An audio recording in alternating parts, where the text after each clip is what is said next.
Welcome to Deleted Saves. On this episode, Fallout 3 on Xbox 360.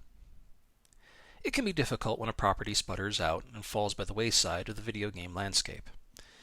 We all have games that, even if physical copies of the game or fond memories of the game still exists, the property itself is essentially dead. Either hidden away in trademark hell, completely abandoned when a publisher or developer shuts down, lost due to the disappearance of source code, or sat upon in a portfolio of a publisher who has no interest in continuing the product. But sometimes, a property comes back under the guise of a new developer, and hopes rise. And in the case of today's topic, utter batshit panic as well. We'll talk about that. Today, we are discussing 2008's Fallout 3. Before we go any further, I must once again parade out the problematic favorite label for Fallout 3, for a lot of reasons. But we'll get into that in a bit. First, let's talk some background of this game. Way back in 1997, series creator Tim Kaine presented to the world a post-apocalyptic isometric role-playing game that was considered to be the spiritual successor to 1988's post-apocalyptic role-playing computer game Wasteland. Both games have been developed by Interplay, but due to copyright fuckery, Interplay lost the Wasteland series, which had a decidedly more serious sci-fi tone. Fallout, which was to be the name of the new type of RPG, would be less serious, more revisionist science fantasy, with pop culture references that may still have been somewhat more relevant in 1997 than today. I lost count of how many gaming articles spent time explaining that the in-game dog meat jokes and why the weather armor looked the way it did was a reference to the movie The Road Warrior, the second film in the Mad Max post-apocalyptic series that released in 1981. So that reference was dated even by the time the first game came out, let alone a sequel released in 2008. But the Fallout universe is based around several concepts. The first being, what if the United States was an even bigger bunch of assholes than they are in real life? I don't say that lightly. In the world of Fallout, the United States took the concepts first proved during the experiments of the Manhattan Project and went crazy, retooling society around nuclear power, to the point everything has some level of radiation attached to it. Cars were nuclear-powered, routine manned spaceflight was possible. Hell, even people's TV dinners were nuked nightly by devices far stronger than our microwaves in real life. There were AI-controlled robots for domestic purposes, advances in cybernetics and medicine, you name it. This timeline diverges greatly from our own, digging deep into the concept of atom punk, where atomic power as magic, the same way steampunk uses steam power as magic, for their early scientific advances. Yet at the same time, the world of Fallout is eternally stuck in a version of the American 1950s and 1960s. Not the real-world 1950s and 1960s, which was a terrifying shitfest of racism and domestic violence in a culture run by men who had just come back from World War II with collective undiagnosed PTSD, but more like television or movie 1950s and 1960s, such as Leave It to Beaver, or The Wonder Years, or American Graffiti. In the setting of Fallout, Father knew best, and Mother shut her mouth and let the domestic slave robot do the housework, all set to a doo-wop soundtrack and fueled by communist paranoia, fear of the Russians and the Chinese. But hey, at least racism was solved. But resources are running out quickly, setting off small wars for fuel across the globe, as demand increases exponentially, with political turmoil and domestic riots until one day, on October 23, 2077, China launches everything they had at the United States, by this point broken up into 13 commonwealths and having annexed Canada, and sets off a global mutually assured destruction event that resonates for centuries to come. With world society thoroughly wiped out and most survivors, if not locked in the few properly functioning vaults or turned into radioactive zombies, having been returned to the Stone Age, we as players find ourselves in a world where tribalism and weird techno-mysticism is slapped up against the extreme patriotism and the shredded, glowing trappings of a bygone advanced civilization. But with jokes, of course. Now, as I have said, the first two games were created and published by Interplay, and they are still lauded as some of the greatest isometric role-playing games of all time. I sense some of my regular listeners may know where I'm going with that statement. But Interplay itself has always been on shaky financial ground. By 2006, after having been passed around to different business partners within the game sphere, like the bong at a drunken college frat party, Interplay existed in name only, paying off creditors as best it could. It had leaked at some point that its final project had been another Fallout title, codenamed Van Buren. And everyone thought that's where it would be, dead source code in the files of some bank's holdings. But it was revealed that Bethesda Softworks, high off the smell of their own farts, and fresh off their success with that bug-riddled Professor X vehicle known as the Elder Scrolls IV Oblivion, had bought Van Buren and was developing it into the subject for today, Fallout 3. Many cheered.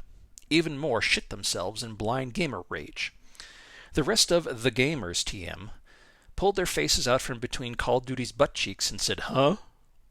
It was the 2000s, after all. Never let it be said that there are only two sides to every argument. And this is where we find ourselves today. Fallout 3 kept all the same lore and physical trappings as the previous two titles. Post-apocalyptic nuclear war scenario, ultra-nationalism, science fantasy of domestic robots gone wild, and alien conspiracy theories, but ditched the isometric RPG guff, which had long stopped being popular to any but a subset of PC gamers, and freshened up the franchise for the console gamers with some rouge, some lipstick, and about 4,000 volts through its corpse.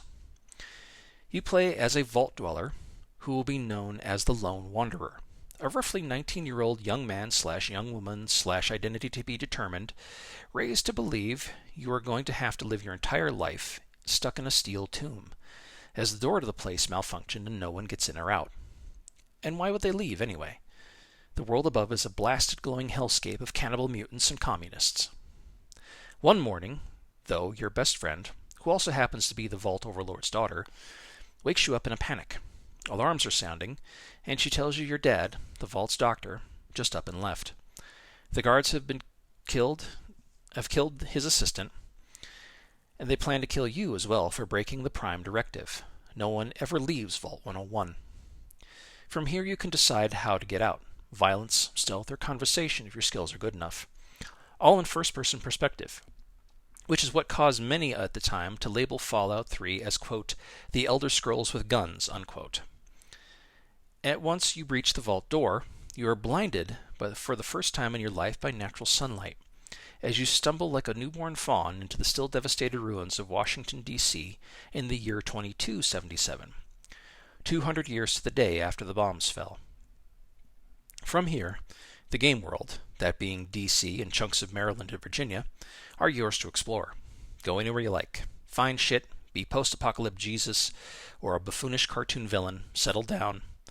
But there is that nagging problem of where your dad went and why, especially since he didn't leave much of a goodbye note. That is very much the driving force, and some of the driving issues, behind Fallout 3.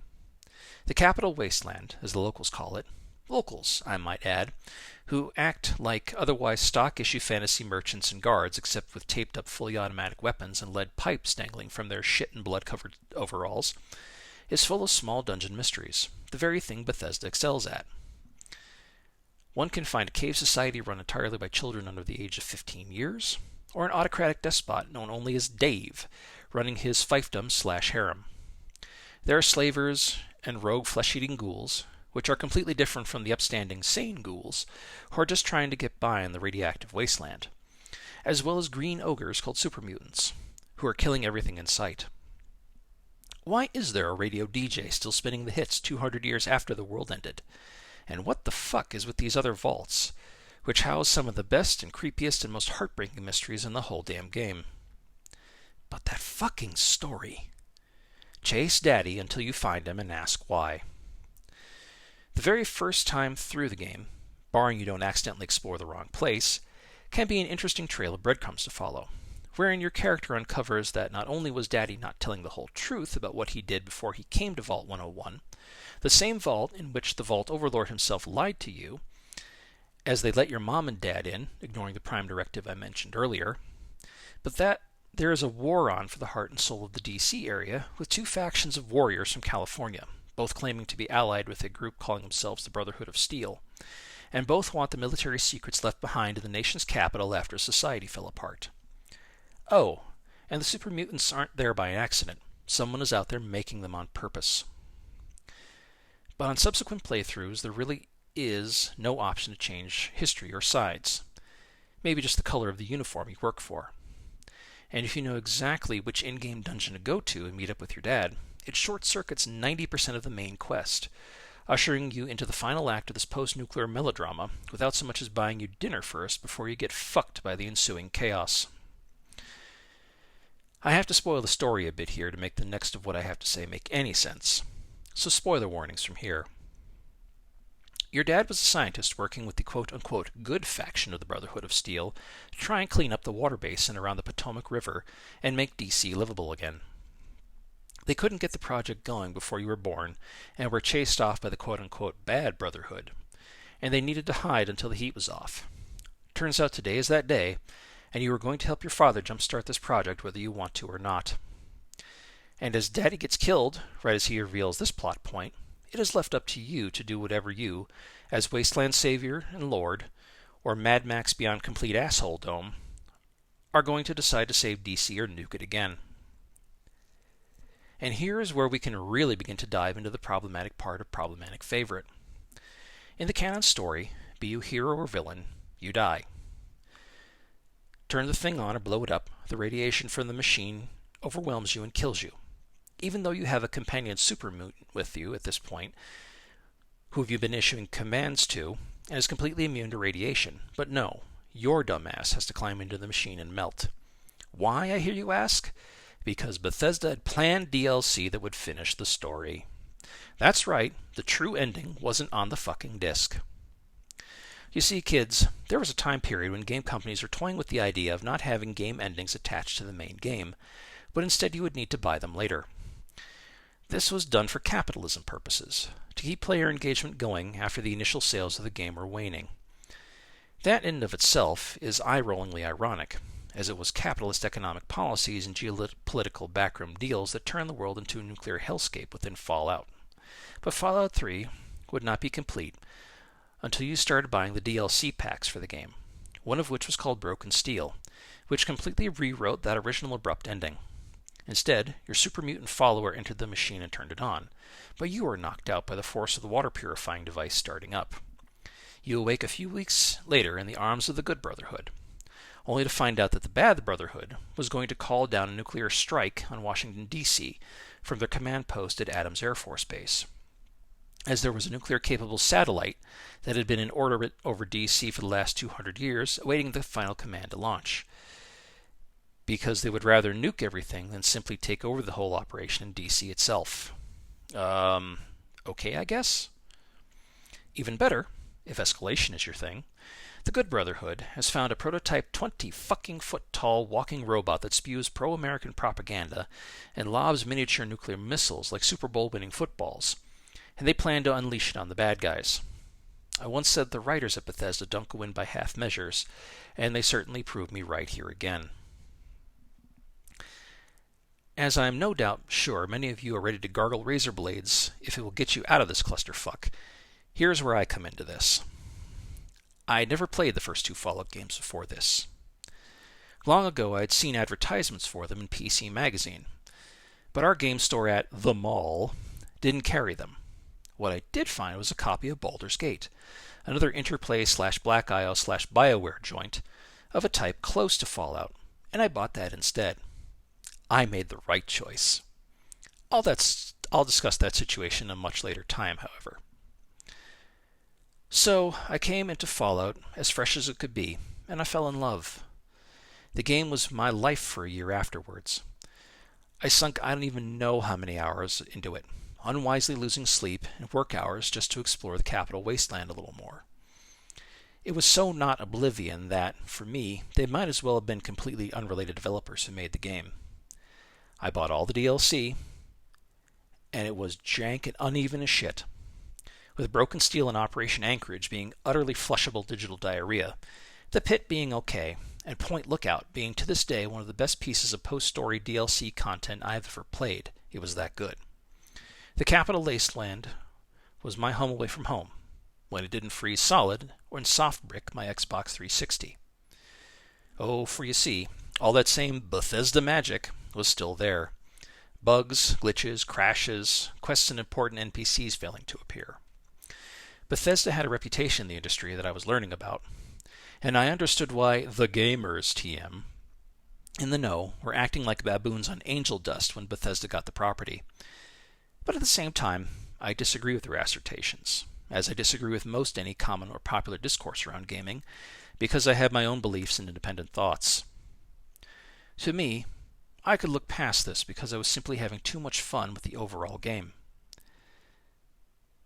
But that was just me. Fallout 3 was a smash hit with critics and players alike, and even a few of the original creators of the first two games giving it uneven levels of praise. I can understand that. Fallout 3 is a problematic favorite for me. I simply cannot recommend it to new players in 2022 as it is. Like other Bethesda games, the mods are the best route to go, but there are not a whole lot of mods that are truly exciting or worth the player's time. A few, yes, but not all. Plus, Fallout 3 comes late in a series with little connective tissue to what came before it. That's a good thing in my opinion. And with little connection to what came after it, probably a good thing as well. The bugs and problems are just troubling, and the main story is trash without the DLC. But there are a lot of good things here as far as small dungeons and set-piece storytelling. Fallout 3 is at times incredibly dark, but is also silly. It's an unbalanced tone that I like, but many may turn off more serious players. It's a shooter that doesn't know what shooters are, which is perfect for me, but not for FPS junkies. It is the rightful source of goofy memes and a lot of odd mix of tabletop RPG rules, as it was originally built on the GURPS tabletop system, and modern for the time video game interface tropes. It was a teaching game for Bethesda as well, learning what worked and what didn't during the development of and before the release of The Elder Scrolls V Skyrim. Fallout 3 is a labor of love that brought about commercial success and all the demons that came with it. Whether you agree or disagree with me, Bethesda saved the Fallout franchise with Fallout 3. They took a bygone dinosaur of gaming, something a decade old, the horror, and made it viable again.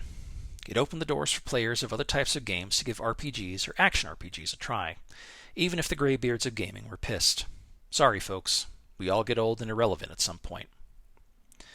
And because of the success of Fallout 3, we were able to get more goodness from Bethesda, as well as have them catch the attention of Microsoft.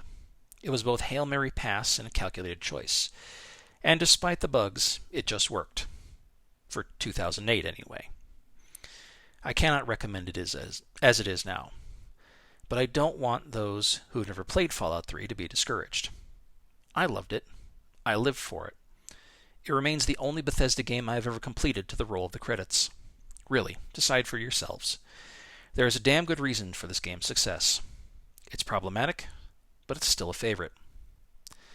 After all, I don't want to set the world on fire. I'm just going to leave this review for you. Thank you for listening.